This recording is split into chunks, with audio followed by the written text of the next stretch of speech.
Sorry. কি রে, এত দেরি করলি কেন? আর বলিস না, দেখি তোমার ফোনটা একটু ধরতো। দেখো ওকে কেমন লাগছে। কি রে শুনিস না? ঠিকঠাক লাগতেছে, চল দেরি হয়ে যাচ্ছে। হ্যাঁ। এই যে রিক্সা।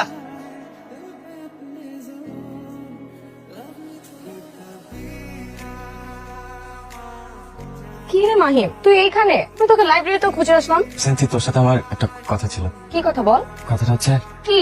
আর বাবা সময় দে, একটু বলতেছি। বল।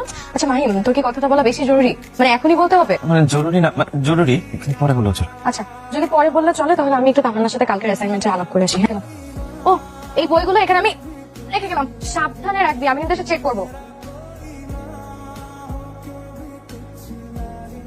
কি রে তামান্না, তুই কি বাসায় যাচ্ছিস? হ্যাঁ, না গিয়ে আর কি করবো? আমার তো আর বয়ফ্রেন্ড নাই যে আমি বসে বসে আড্ডা দিব। বয়ফ্রেন্ড? মাহিম, আরে ও তোমার ছোটবেলার ফ্রেন্ড। ও, প্রথম প্রথম না, মানে সবাই ফ্রেন্ডই থাকে বুঝছিস, পরে কোনো একদিন দেখবি জাস্ট ফ্রেন্ড থেকে বয়ফ্রেন্ড হয়ে গেছে। শোন, আমার বয়ফ্রেন্ড হওয়া না এত সহজ না। আমার বয়ফ্রেন্ডকে হতে হবে খুবই রোমান্টিক। মাহিমের মধ্যে তো রোমান্টিকের রও নাই। মাহিম আমার বয়ফ্রেন্ড। তুই না, চল। আচ্ছা দেরি হতেছে, চল চল।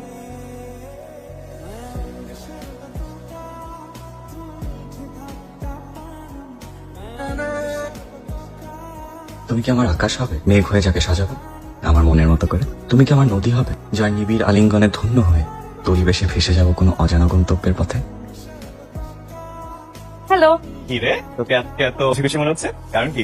কারণ আছে, বলা যাবে না। যে কি এমন হলো তুই আমাকে বলতে পারবি না? আমি তো ছোটবেলার বন্ধু, আমার সাথে সবকিছু শেয়ার করি। বললাম না, এখন বলা যাবে না। আচ্ছা চল। চল।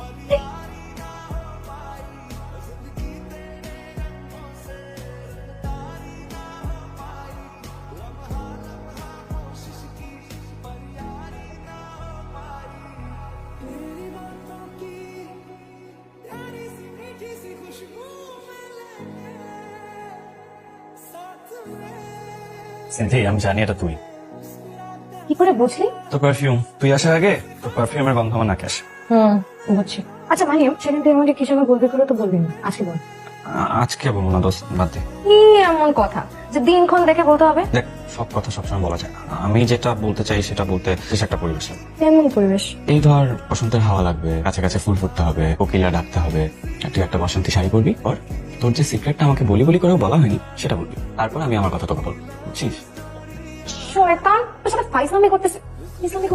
জানিস আমি কি ভয় পেয়ে গিয়েছিলাম? মাহিম, তুই আমার বেস্ট ফ্রেন্ড, তোর কাছে আমার কোনো সিক্রেট নেই। এতদিন শিওর ছিলাম না, তাই তোকে বলিনি। But Mahim, I think I am in love. মানে মানে আমি প্রেমে পড়েছি দোস্ত। এমনি করছিস কার? আমার এক সিক্রেট অ্যাডমায়ারার, প্রতিদিন আমাকে একটা করে গোলাপ দেয়, প্রতিদিন আমাকে একটা করে কবিতা পাঠায়। ও, সেটা কি করে বুঝলি? কারণ আমি তাকে চিনে ফেলেছি কে? আমাদের ইউনিভার্সিটি। জনি। জনি? ও আমাকে অনেকদিন ধরে ফলো করে, আর অনেকদিন ধরে আমার বাসার সামনে এসেও দাঁড়িয়েছিল। গতকাল আমাকে প্রপোজ করেছে। And আমি একদম শিওর তুই আমার সেই সিক্রেট অ্যাডমায়ারার। সিনথি, তো ভালো জন্যই বলতেছি, জনি একটা লাফাঙ্গা ছেলে, ও তো সিক্রেট অ্যাডমায়ার হইতেই পারে। মাহিম দেখ, আমি জানি তুই জনিকে পছন্দ করিস না, আর তোদের সম্পর্ক ভালো না। তো বাইরে থেকে জানি না, ভিতরে ভিতরে অনেক ভালো একটা ছেলে। আর যে ছেলে কবিতা আর ফুল ভালোবাসে, সে কোনোদিন খারাপ হতে পারে না, এটা আমার বিশ্বাস। দেখ, আমি ওকে নিয়ে কোনো মন্তব্য করবো না, কিন্তু তুই প্লিজ একবার ক্রস চেক করে নিস। চিন্তি, তুমি এখানে? আমি তোমাকে পুরো ক্যাম্পাস খুঁজতেছি, কই যাবা না? চল।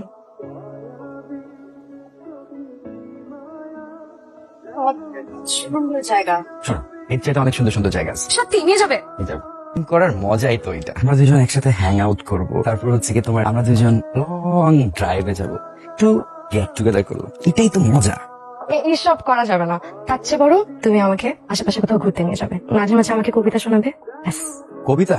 কবিতা বলার মুড কি সবসময় থাকে না? তুমি তোমার আইডি থেকে আমাকে কবিতা পাঠাতে না, ওখান থেকে একটা শোনাও না। ওই আইডি তো হ্যাক হয়ে গেছে অনেক আগে। শোন, ওই দেড় ব্যাটারি আছে না, ওকে আমার নামে তোমার কাছে কিছু উল্টাপাল্টা বলছে। নাহিম, ও তো একটু উল্টাপাল্টা বলবে। ও আমার খুব ভালো ফ্রেন্ড, আমার বেস্ট ফ্রেন্ড। ও আমার ব্যাপারে অনেক কেয়ার করে। কেয়ারিং? এসব চেষ্টা বলা আমাদেরকে আমার খুব ভালো মতোই চেনা আছে। এসব শেয়ারিং কেয়ারিং করতে করতে ফ্রেন্ড থেকে যে কখন বয়ফ্রেন্ড হয়ে যাবে তুমি টেরও পাবা না। আমার গার্লফ্রেন্ড চেষ্টা পোলাবাইনদের সাথে চলাফেরা করতে পারবে না, আর ওদের সাথে যদি তোমার চলাফেরা করতে হয় তাহলে আমার সাথে ব্রেকআপ করতে হবে। আমার সাথে সম্পর্ক রাখা যাবে না। তেমন কি করবো কিছু বুঝতেছো? সেম। কি হলো, তুই আজকে ক্যাম্পাসে একা একা আসলি? আমি তোর জন্য কতক্ষণ ধরে দাঁড়াইছিলাম। আমার জন্য আর অপেক্ষা করিস না। অপেক্ষা করবো না মানে? তুই কি ক্যাম্পাসে আসবি না? আসবো, তবে তোর সাথে না, জনির সাথে। দেখ সিনথি, তোর ভালোর জন্যই বলতেছি, প্রেম করার জন্য এই ছেলেটা একদমই গুড চয়েস না, ছেলেটা ভালো না সিনথি। এখন কোনটা ভালো কোনটা খারাপ এটা কি আমার তোর থেকে শিখতে হবে? আমি না বুঝি না, তোর আমাকে কি পেয়েছিস? একদিকে জনি বলে যে তুই ভালো ছেলে না, আবার তুই বলতেছিস যে জনি ভালো ছেলে না। একদিকে আমার বয়ফ্রেন্ড, আরেকদিকে আমার বেস্ট ফ্রেন্ড। কাকে চুজ করবো? ও তোর ব্রেনটা ভালোই বাস করছে। দেখ, যে সিদ্ধান্তই নিস বুঝে শুনে নিস, জীবনটা কিন্তু তোর। হ্যাঁ, জীবনটাও আমার, সিদ্ধান্তও আমার। আর আমি যদি কোনো ভুলই করি সেটার মাসুলও আমি দিব। আসি। এটা হচ্ছে কি আমাদের প্লেস, আমরা এখানে আড্ডা বাজি। আমাকে এখানে নিয়ে আসছো কেন? চলো না বাসায় যাই, দেরি করলে আবার মা রাগ করবে। তুমি সবসময় এত তাড়াহুড়ো করো কেন? মাঝে মধ্যে না একটু রিল্যাক্স করতে হয়। ঠিক আছে তো, এদিকে আসো। তুমি কি খাবা বলো? Cold drinks? কোল্ড ড্রিঙ্কস নিয়ে 2টা। তুমি এদিকে আসো, বসো।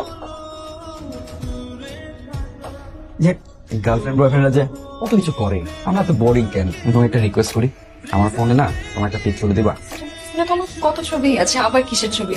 এই ধরনের পিক না, ওই রকম পিক। ছি, আমি ওরকম ছবি দিতে পারবো না।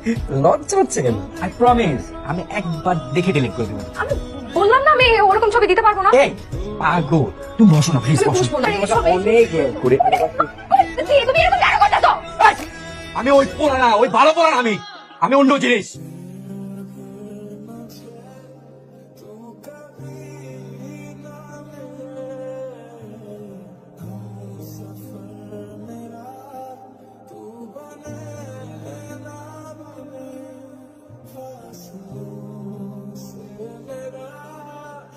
আমি জানতাম এই মায়ের ক্যারেক্টারে সমস্যা আছে, আগে থেকে আমি সন্দেহ করছি। এবার লিঙ্ক দিছি তো ভাই, দেখেন ভাই। আলু সাহেব খবর শুনছেন নাকি? আরে আমার ডিপার্টমেন্টের একটা মেয়ের স্ক্যান্ডাল বেরিয়েছে না, ইন্টারনেটে তো পুরাই ভাইরাল। আর ইন্টারনেটে যা কি হচ্ছে, এদের দৃষ্টান্তমূলক শাস্তি হওয়া উচিত। আমি তো এক কাজ করছে, আমি সাময়িকভাবে বহিষ্কারের চিঠি ইস্যু করে বাড়িতে পাঠিয়ে দিচ্ছি। একদম ঠিক কাজ করছে। ভাই আপনি শুরু করার আর কি আছে? এটা একটা ভদ্র পাড়া, পরিবার নিয়ে মান সম্মান নিয়ে এখানে বসবাস করি। আপনারা তো একটা ভদ্র মানুষ মনে করছিলেন, যে আপনার মাইয়া যা দেখালো, উনার মায়ে যা করেছে উনার মেয়ের তো ভালোই মনে করতাম। এই এলাকার একটা নষ্ট খারাপ পাই, ওই মায়ের এই এলাকায় আনা যাবে না। আপনার এই সামনে শুক্রবার তো সময় দিলাম, শুক্রবারের ভিতরে আপনি মাল জিনিস গোছায় আপনার মেয়ের নিয়ে এলাকা ছেড়ে চলে যাবেন। কিসের শুক্রবার? ওনাকে কালকেই যেতে হবে।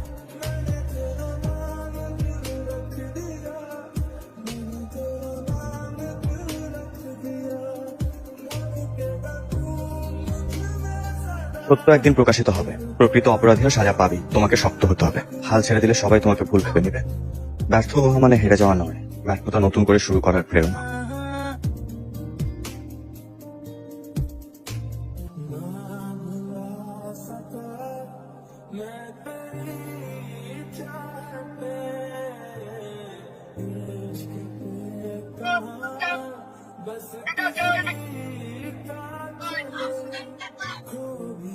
দেশে খুনি, ধর্ষক, চোর, বাটপার খোলা ঘুরে বেড়ায়, কিন্তু যে ভিকটিম সাধারণ মানুষ তাদেরকে সমুচে কটাক্ষ করা হয়। এই জিনিস আর হতে দেওয়া যাবে না। ধর্ষকের ফাঁসি হতেই হবে, ধর্ষকের ফাঁসি চাই।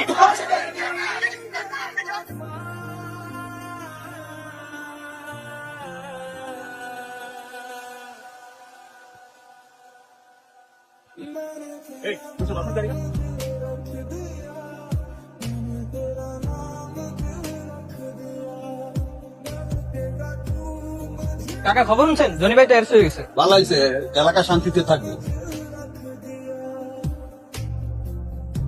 দেখুন না, আমরা সিনথিয়ার ব্যাপারে একটা ভুল সিদ্ধান্তে উপনীত হয়েছিলাম, আর এখন সত্যটা তো আমরা সবাই জানি। আমাদের ভুল সিদ্ধান্তের জন্য আমরা আন্তরিকভাবে দুঃখিত। ধন্যবাদ। চাই নেক্সট ক্লাস থেকে ক্লাস অ্যাটেন্ড করবে। সরি, সরি কেন? তোর কথা সেদিন শুনিনি তাই। আর ধন্যবাদ, তুই যে আমার জন্য এত কিছু করলি। আচ্ছা মাহিন, আমার সাথে এমন কেন হলো? অপরাধটা কি যে আমার এমন শাস্তি পেতে হচ্ছে? আমি তো ভালোবেসেছিলাম আমার সিক্রেট অ্যাডমায়ারকে, যাকে আমি কোনোদিন দেখিনি। আমি কি তাকে কোনোদিন খুঁজে পাবো না? সেটি থাক, আমরা আমাদের অতীতকে কখনো বদলাতে পারি না। আমরা অতীতে বসবাস করি, আমরা শুধু পারি নিজের বর্তমানটাকে সুন্দর করে সাজাতে। বর্তমানে পারে আমাদেরকে সুন্দর একটা ভবিষ্যতে নিয়ে যেতে। সেটি যা হয়েছে ভুলে যাও, ভুলে যাও। আচ্ছা, তুই অনেকদিন ধরে কি যেন বলবি, আমি তোকে বলার সুযোগ দিচ্ছি না, আজকে বল। আচ্ছা মাহিন, তুই কি আমাকে ভালোবাসিস? হঠাৎ এই প্রশ্ন কেন বলি? ভালো না বুঝলে কেউ কারোর সাথে এত করে না। মাহিন, সত্যি করে বল, তুই আমাকে ভালোবাসিস?